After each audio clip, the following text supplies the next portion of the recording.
굿모닝, 좋은 아침입니다. 어김없이 어스틴의 한파가 찾아왔습니다. 네, 오늘 출근하셔야 되는 분들 안전운전하시고 오늘 우리 얼어붙은 마음을 따스한 성령께서 말씀으로 만져주시는 시간 되기를 원합니다. 오늘 하나님께 주시는 말씀 한 사무엘상 5장 1절에서 12절 말씀인데요. 제가 1절에서 4절 말씀 먼저 읽고 말씀 전하도록 하겠습니다. 사무엘상 5장 1절에서 4절 말씀 제가 봉독해 올리겠습니다. 블레셋 사람들이 하나님의 궤를 빼앗아 가지고 에베네셀에서부터 아스돗에 이르니라. 블레셋 사람들이 하나님의 궤를 가지고 다곤의 신전에 들어가서 다곤 곁에 두었더니 아스돗 사람들이 이튿날 일찍 일어나 본즉 다곤이 여호와의 궤 앞에서 엎드러져 그 얼굴이 땅에 닿았는지라. 그들이 다곤을 일으켜 다시 그 자리에 세웠더니 그 이튿날 아침에 그들이 일찍 일어나 본즉 다곤이 여호와의 궤 앞에서 또다시 엎드러져 얼굴이 땅에 닿았고 그 머리와 두 손목은 끊어져 문지방에 있고 다곤의 몸뚱이만 남았더라. 아멘. 오늘은 사무엘상 5장 1절에서 12절 말씀을 중심으로 무엇이 문제인가? 라는 제목으로 말씀 전하도록 하겠습니다. 사무엘 상하 전체를 관통하는 중심 구절이 하나 있는데 바로 사무엘상 2장 30절 후반부 말씀이에요. 바로 이런 말씀입니다. 나를 존중히 여기는 자를 내가 존중히 여기고 나를 멸시하는 자를 내가 경멸하리라 하는 말씀이죠. 자, 그렇다면 나는 둘 중에 어떤 사람일까요? 오늘 나는 하나님을 존중히 여기는 삶을 살아가고 있는지 아니면 하나님을 멸시하는 삶을 살아가고 있지는 않은지 오늘 아침에 이 하나님의 궤를 중심으로 펼쳐지는 말씀을 통해서 나의 신앙을 점검해보고 또 내 믿음 생활의 진짜 문제가 무엇인지 진단해 보기 원합니다. 자, 앞서 4장을 보시면 사무엘상의 획을 긋는 사건이 기록되어 있죠. 바로 에베네셀 혹은 아벡 전투로 알려진 블레셋과의 전쟁에 관한 이야기입니다. 사무엘상 4장 1절 말씀에 사무엘의 말이 온 이스라엘에 전파되니라. 자, 여러분, 하나님의 말씀이 나의 삶에 전파되면 어떤 일이 일어나는가? 그야말로 영적 전쟁이 일어나요. 우리의 적인 마귀가요, 이 말씀을 대적해서 전쟁을 일으킵니다. 근데 문제는 가끔은 우리가 이 전쟁에서 지는 것처럼 보이는 상황이 생긴다는 것이죠. 자, 말씀이 온 이스라엘에 전파되자 전쟁이 일어나는데 결과가 어떻게 돼요? 사무엘상 4장 2절에 이스라엘 군사 4천 명이 블레셋 사람들에게 죽임을 당하는 그야말로 참패를 당하고 맙니다. 아니, 하나님이 살아계시다면서요. 하나님께서 택하신 백성들이라면서요. 하나님이 그 땅을 이스라엘에게 이미 주신 바 되었다면서요. 아니, 하나님이 나와 내 가정을 돌보신다면서요.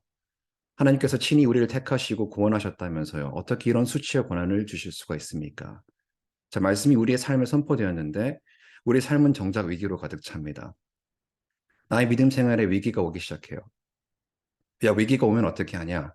그래도 하나님을 믿는다고 했으니 평소에 하지 않던 종교 생활을, 종교적 행위를 하기 시작합니다. 40일 금식 기도를 시작하고요. 혹은 세상과 연을 끊고 기도원에 들어갑니다. 그런 분들께 저는 가끔씩 묻고 싶어요. 하나님께서 정말 그렇게 하라고 하셨나요? 에베네셀 전투에서 대패를 하고 이스라엘 장로들이 한 행동이 무엇입니까? 사무엘상 4장 3절 이하에 여호와께서 어찌하여 우리에게 오늘 블레셋 사람들 앞에서 패하게 하였는고 열심히 회의를 하고 분석합니다. 결론이 뭐예요? 아하, 여호와의 언약궤가 빠졌네. 야, 얼른 실로에 가서 언약궤 끌고 나와. 하나님께서 정말 그렇게 하라고 말씀하셨나요? 사무엘상 4장 4절 그룹 사이에 계신 만군의 여호와의 언약궤를 거기서 가져왔고 하나님께서 말씀하시지도 않았는데 지성소에 있어야 할 하나님의 거룩한 언약궤를 끌고 나와 버립니다. 저 멀리서 언약궤가 이스라엘 진영에 들어오는 것이 보여요. 온 이스라엘이 사기충천해서 얼마나 소리를 질러댔으면 땅이 울릴 정도였다고 사무엘상 4장 5절이 말하죠. 그러나 이 전쟁의 결과 또한 우리가 알고 있듯이 이스라엘의 참패였습니다. 3만 명이 엎드려지죠. 분명 하나님의 언약궤가 진영 안에 그들과 함께 있는데 하나님이 그의 백성들과 함께 하지 않으시는 도저히 이해 불가한 상황이 생기는 것이죠. 하나님의 말씀이 나에게 분명 전파는 되었는데 성경책이 분명 내 손에 들려 있고 성경책이 우리 집 서재 어딘가에 꽂혀는 있는데 하나님이 나와 함께 하시지 않는 기이한 일이 일어난 것입니다. 우리의 문제가 바로 이것이죠. 척하는 것만 잘한다. 흉내만 잘 낸다. 모세 때도 그랬고 여호수아 때도 그랬으니까 이번에도 그냥 언약궤 끌고 전쟁 나가면 하나님께서 알아서 이기게 하시겠지. 뭐 별거 있어. 나의 경험, 나의 지식에 비추어서 하나님을 믿는 척 예배하는 흉내를 내기 시작합니다. 왜요? 우리의 깊은 내면을 보면요. 하나님을 믿는 진짜 목적은 하나님을 이용해서 나의 삶의 목표를 이루는 것이기 때문에 그래요. 자, 이를 두고 사도 바울은 디모데후서 3장 5절에 이렇게 말하죠. 경건의 모양은 있으나 경건의 능력은 부인하니 이 같은 자들에게서 내가 돌아서라. 자, 구약의 버전으로 말하면 제가 서두에서 말씀드린 사무엘상 2장 30절 말씀이에요. 나를 존중히 여기는 자를 내가 존중히 여기고 나를 멸시하는 자를 내가 경멸하리라. 열심히 소리 지르면서 하나님을 찬양하는 가운데에 그룹 사이에 계신 거룩하신 만군의 여호와 하나님의 언약궤가 누구 손에 들려 있습니까? 하나님을 멸시함으로 경멸함 받고 이미 버림받은 타락한 제사장 엘리의 두 아들 홈니와 비느하스의 손에 들려 있습니다. 더 충격적인 사실은요. 하나님의 언약궤가 블레셋의 손에 이방인의 손에 빼앗겨 버렸어요. 그러나 이미 이방인과 똑같이 살고 있던 엘리의 두 아들의 손에 들린 하나님의 언약궤나 하나님께서 이방인의 손에 언약궤를 붙이신 것이나 무슨 차이가 있느냐라고 성경이 오늘 우리에게 반문하고 있는 것이죠. 교회에 출석하고 주일 성수만 잘하면 내 삶이 만사 형통할 것이라 믿는 나의 믿음이나 이정교 조정교 다 똑같으니까 뭐 기독교도 믿어보면 복 받겠지라고 하는 기복신앙이나 혹은 우리가 그토록 경멸하는 종교다원주의나 무슨 차이가 있느냐 말이에요. 바로 이 모습이 오늘 본문에 이어지는 말씀입니다. 사무엘상 5장 1절 말씀이에요. 블레셋 사람들이 하나님의 궤를 빼앗아 가지고 에베네셀에서부터 아스돗에 이르니라. 자, 아스돗은 가사, 아스글론, 가드 그리고 에그론과 더불어서 블레셋의 주요 다섯 도시 중 하나죠. 6장에 가셔서 16절 이하를 보시면 이 다섯 도시들의 각각 방백들이 다스릴 정도로 큰 도시였어요. 이 도시들이 섬기는 신이 여러 신이 있었는데 그 중에 가장 으뜸되는 신이 당연히 오늘 말씀에 등장하는 다곤입니다. 자, 블레셋 신화를 보면 그들에게 다곤이라는 신이 얼마나 위대했냐면 구약에 끊임없이 등장하며 이스라엘을 못살게 굴었던 풍요의 신이 있죠. 누굽니까? 바알. 그 바알의 아버지격으로 알려져 있어요. 그만큼 다곤에 대한 블레셋의 자부심과 충성심과 종교심은 대단했습니다. 오늘 보면 2절 말씀. 블레셋 사람들이 하나님의 궤를 가지고 다곤의 신전에 들어가서 다곤 곁에 두었더니 자신들이 빼앗은 하나님의 궤를 자신들의 신 다곤 옆에 떡하니 두고 있죠. 왜 그럴까요? 자신들에게 최고의 신인 다곤이 여호와라고 하는 이스라엘의 신보다 더 강하고 능력 있음을 증명하고 싶은 거예요. 자, 하루가 지났습니다. 아침에 무슨 일이 일어납니까? 3절 말씀. 아스돗 사람들이 이튿날 일찍 일어나 본즉 다곤이 여호와의 궤 앞에서 엎드려져 그 얼굴이 땅에 닿았는지라. 자, 엎드러지다에 해당하는 히브리어 나파를 보니까 주인 앞에서 종이 경배하거나 신 앞에서 하나님 사람들이 경배할 때의 자세를 말해요. 자, 똑같은 단어가 열왕기하 7장 4절에 엘리사 시대에 아람 군대가 쳐들어오죠. 그때 성문어계에 있던 나병 환자 네 사람이 야, 여기서 이러고 있으면 어차피 굶어 죽을 거 그냥 가서 아람 군대에게 항복하자라는 이 항복하자라는 말에 쓰였어요. 결국 다곤 신이 여호와 앞에 항복하고 그 앞에 경배하고 있는 충격적인 사건이 일어난 것이죠. 무엇이 문제입니까? 이스라엘도 블레셋 사람들도 그 어느 누구도 살아계신 여호와 하나님을 예배하지 않던 그때 당대 최고의 신이라 칭송받던 다곤이 알아서 여호와 앞에 넙죽 엎드려 예배하고 있는 우픈 상황이 벌어지고 있는 것이죠. 그런데 더 우픈 상황이 벌어져요. 3절 후반부입니다. 그들이 다곤을 일으켜 다시 그 자리에 세웠더니 사람이 다시 일으켜 세워져야 하는 이런 죽은 신이 무슨 신이겠습니까? 근데 이 모습이 바로 하나님을 믿는다 하는 우리의 모습일 수도 있다는 것이죠. 교회에 나와서 뭔가 했다, 하나님을 섬겨드렸다라고 착각하는 그 모습이 넘어진 다곤신을 그 우상을 세우는 모습일 수도 있다는 것이죠. 자, 예를 들고 시편 115편 8절은 이렇게 말해요. 우상들을 만드는 자들과 그것을 의지하는 자들이 다 그와 같으리로다. 말로는 하나님을 섬긴다 하지만 내가 무엇을 보았다 하고 들었다 하지만 하나님 말씀대로 말하지 않고 하나님 말씀하신 것을 보지 못하고 하나님 말씀하신 것을 듣지도 않는다면 자신의 손으로 만든 우상이 입이 있어도 말하지 못하고 눈이 있어도 보지 못하고 귀가 있어도 듣지 못하는 것과 똑같다는 말이죠. 우리의 신앙은 알고 보면 아주 간단합니다. 우상을 섬기면요, 우상과 같이 될 것이요. 진짜 하나님만 섬기면 하나님을 닮아가게 되어 있습니다. 무엇이 문제입니까? 우리의 믿음의 문제가 아니에요. 우리의 진짜 문제는 말씀에 대한 불순종이라는 것입니다. 자, 이스라엘이나 블레셋이나 그들의 믿음이 전혀 다를 바 없는 이런 우픈 상황은요, 이제 시작에 불과합니다. 다음날 아침이 되니까 더 황당한 사건이 일어나죠. 4절 말씀입니다. 그 이튿날 아침에 그들이 일찍 일어나 본즉 다곤이 여호와의 궤 앞에서 또다시 엎드러져 얼굴이 땅에 닿았고 그 머리와 두 손목은 끊어져 문지방에 있고 다곤의 몸뚱이만 남았더라. 자, 머리와 두 손목이 끊어졌다는 말은요, 당시 고대 근동의 문헌과 문화에 따르면 전투에서 완전히 패배하였다는 것을 상징합니다. 자, 후에 여러분 잘 아시는 사무엘상 17장에도 다윗이 골리앗을 쓰러뜨리고 달려가서 골리앗의 칼을 빼내어서 머리를 베는 장면이 나오죠. 자, 아이러니하게도 사무엘상 31장 맨 마지막 장에 가시면 사울도 블레셋 사람에게 같은 모습으로 머리가 베임으로 죽임을 당해요. 자, 머리가 베이고 두 손목이 끊어진 다곤은 어디에 있습니까? 문지방에 있습니다. 고대 근동 사람들은요, 문지방 밑에 자신들의 집을 보호해주는 여러 종류의 귀신들이 살고 있다고 믿었습니다. 우리 조상들도 문지방에 부적을 붙여놓는 그런 비슷한 미신적인 풍습이 있었죠. 그래서 5절에 이날 이후로 다곤의 제사장들이나 다곤의 신전에 들어가는 자가 아스돗에 있는 다곤의 문지방을 밟지 않게 된 새로운 풍습이 생긴 것입니다. 하나님께서 새로운 역사를 쓰고 계세요. 하나님께서 다곤의 목과 손목을 부러뜨려서 문지방에 걸쳐 놓으신 이유가 바로 이것이죠. 잡기 따위의 도움이나 받아야 하는 다곤, 그런 잡신의 우월성을 자랑하는 블레셋 사람들에게 봐라, 이게 너희들이 믿는 신의 운명이다 라고 시청각 교육을 제대로 시키고 계신 것입니다. 온 만물 위에 뛰어나신 하나님의 우월성을 대대손손 전파하고 계신 것이죠. 그리고 또한 이 운명이 곧 너희들의 운명이다 라고 말씀하고 계십니다.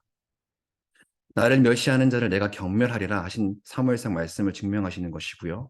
그와 동시에 방금 제가 읽어드린 시편 115편 말씀, 우상들을 만드는 자들과 그것을 의지하는 자들이 다 그와 같으리로다 하신 말씀을 또한 성취하고 계신 것입니다.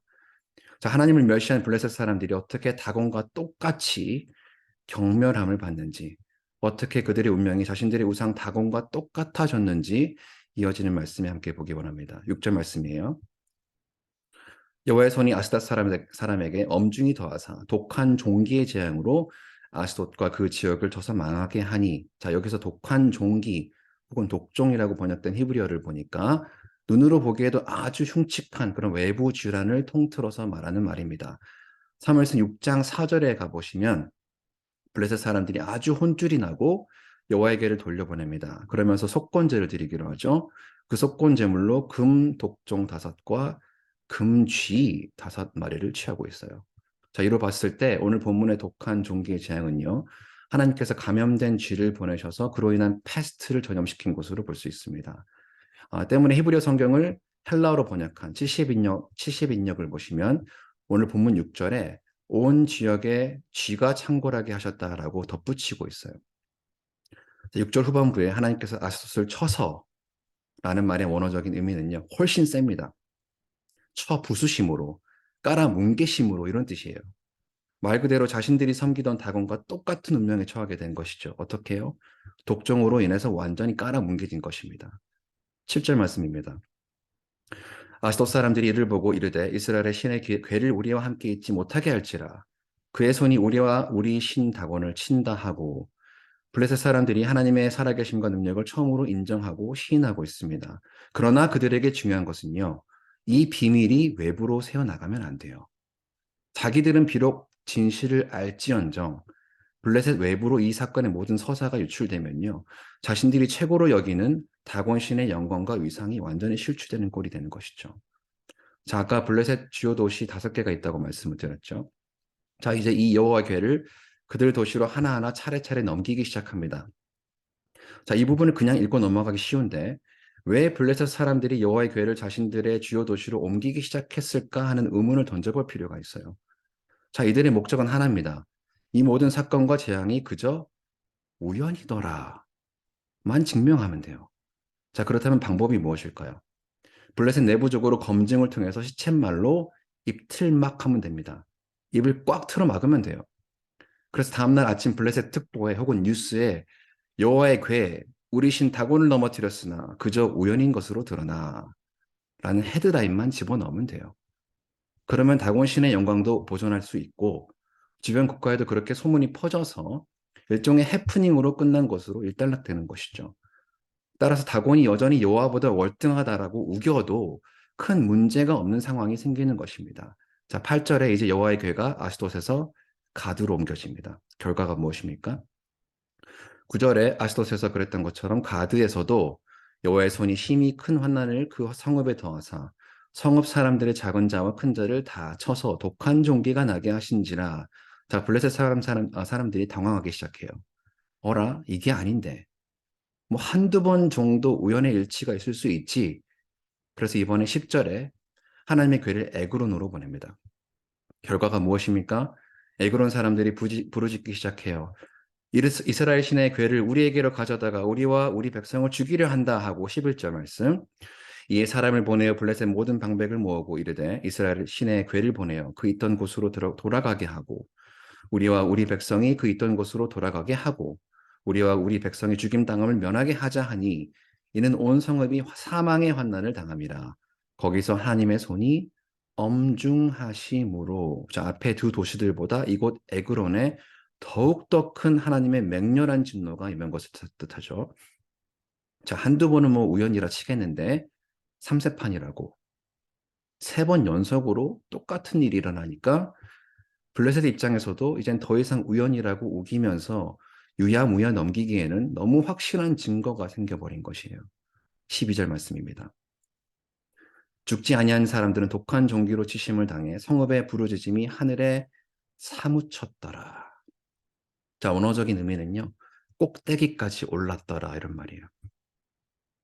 당시 블레셋 사람들의 부르짖음이 얼마나 크고 간절했는지 알 수 있는 대목입니다. 자, 본의 아니게 여호와의 언약궤가 블레셋 도시들을 순방하면서 부흥 집회를 하고 있어요. 자, 사랑하는 여러분, 우리가 종종 착각하는 게 있는데요. 하나님은 우리가 뭔가 도와드려야 그분의 입지가 서고 그분의 나라가 확장될 것 같은 뭔가 사역 가운데 우리가 대단한 일이라도 하는 것 마냥 착각하는 경향이 있습니다. 사실은요, 하나님을 이용해서 나의 삶의 목표를 이루는 것이 내 믿음의 진짜 수준인데 말이죠. 그러나 우리 하나님은요, 누구의 도움도 필요 없으신 스스로 계신 분이시고 홀로 영광 받으신 하나님이십니다. 하나님의 언약궤가 이스라엘 진영 안에 있는데 그의 백성들과 함께하지 않으시는 것만큼 진영 밖에 홀로 있으셔도 얼마든지 그의 백성들을 위해서 홀로 능히 역사하시는 하나님이세요. 근데 오늘 스토리를 읽으면서 정말 이상한 문제가 하나 있죠. 캐치하셨습니까? 이스라엘 사람들도 블레셋 사람들과 똑같이 하나님을 멸시하였는데 경멸받지 않습니다. 블레셋 사람들처럼 독종의 재앙을 겪지 않아요. 신명기에 하나님께서 이스라엘에게 주신 언약과 율법에 따르면요. 이렇게 이방인과 똑같이 하나님을 멸시하는 이스라엘 백성들 또한 똑같이 독한 종기의 재앙을 받거나 죽었어야 마땅한데 우리 삶의 우상들이 가득한 문지방에 던져져서 경멸함을 받았어야 마땅한데 우리는 오늘도 여전히 살아있다는 것이 그것이 진짜 문제입니다. 도대체 무엇이 문제인가? 바로 여기에 복음의 강물이 흐르고 있어요. 출애굽기에 애굽에 임한 10번째 재앙, 오늘 에그론에 임한 엄중한 재앙처럼 특별히 하나님의 손이 엄중하게 임한 사건이 있죠. 바로 장자의 죽음입니다. 애굽의 모든 장자들이 문지방에 던져져서 수치를 당하고 죽임을 당하는 그때에 유월절 어린 양의 피가 문지방에 발라진 집집마다 죽음을 면했던 말 그대로 하나님께서 그 피를 보실 때마다 넘어가신, pass over 하신 그 사건이에요. 친히 나무에 달리셔서 그 몸으로 우리 죄를 담당하심으로 그 유월절 어린 양 예수 그리스도의 보혈 아래 그 십자가의 문지방 아래 모인 그 누구나 경멸함을 당하지 않고 사망에서 생명으로 옮겨진 그 사건. 우리가 아직 죄인 되었을 때에 십자가에서 죽으심으로 또한 부활하심으로 말미암아 3세판 정도가 아니라 2000년이 넘도록 온 세계와 열방 가운데 지금도 역사하시는 그리스도의 복음의 능력을 증명하심으로 그 누구도 우연이다 라고 치부할 수 없도록 하나님의 사랑을 확증하신 그 사건. 바로 그 복음의 은혜의 강물이 오늘 우리 삶 가운데 흐르고 있는 것입니다. 무엇이 문제인가? 우리는요, 내 뜻대로 안 되면 그것을 문제라고 여기죠. 그리고 하나님께 우기고 따집니다. 그러나 우리의 문제는 오늘 나의 죄로 인해 죽을 수밖에 없는 내가 여전히 살아있는 이 기적의 사건을 문제로 여기거나 문제 삼지는 않는다는 것이 문제입니다. 우리의 문제는요, 믿음의 부재가 아니라 순종의 부재입니다. 굳이 믿음 탓을 해야 한다면 하나님의 능력에 대한 믿음의 부족이 문제가 아니에요. 말씀을 아예 믿지 않는 것이 문제입니다. 왜요? 정말 성경을 말씀으로 받았다면 우리는 오늘도 그 말씀에 순종하고 있을 것이기 때문이죠.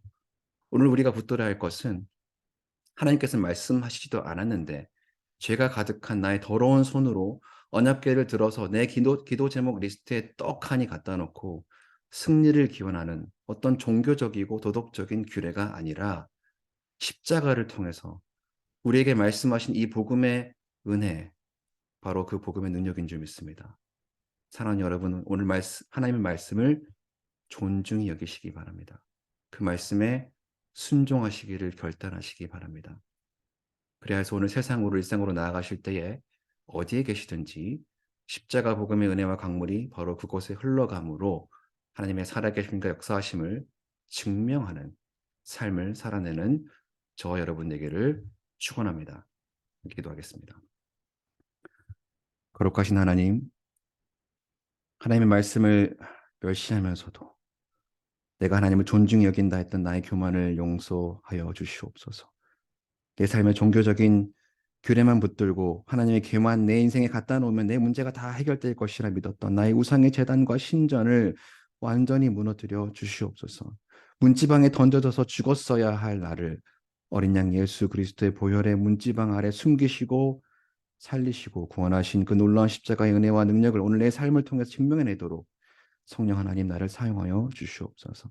이제 이 복음의 강물을 따라 나아가는 남아공성교탐방팀 축복하여 주시고 하나님이 주도하시도록 성령께서 마음의 문을 여시도록 복음의 능력이 남아공 땅 가운데 충만히 증거되는 시간 되도록 인도하여 주시옵소서. 예수님의 이름으로 기도합니다. 아멘. 오늘 말씀을 기억하면서 함께 기도하기 원합니다. 그리스도의 복음의 은혜를 기억하며 하나님의 말씀을 존중히 여기고 말씀에 순종하는 삶 살도록 결단하며 기도하기 원합니다. 이를 통해서 회복을 넘어 부흥으로 나아갈 때에 예수산책 AKPC 말씀 공동체, 제자 공동체, 미셔널 공동체 비전 이뤄가도록 기도해 주시고요. 50주년 기념 행사 위해서 기도해 주실 때 특별히 3월 4일에 음악회 준비하시는 음악위원회 집사님들 정말 수고가 많으십니다. 하나님께서 지혜와 능력 더입혀 주셔서 하나님의 뜻대로 진행되도록 기도해 주시고요. 내일 출발하는 남아공 선교탐방팀에서 함께 그리스도의 심장 가지고 파송하며 함께 기도하겠습니다. 남아공 김복은 선교사님 기도해 주시고요. 여러분 목장에 몸이 연약하시고 투병 중이신 우리 성도분들의 회복을 위해서 눈물로 함께 기도하며 삶의 자리로 나가겠습니다. 기도하겠습니다.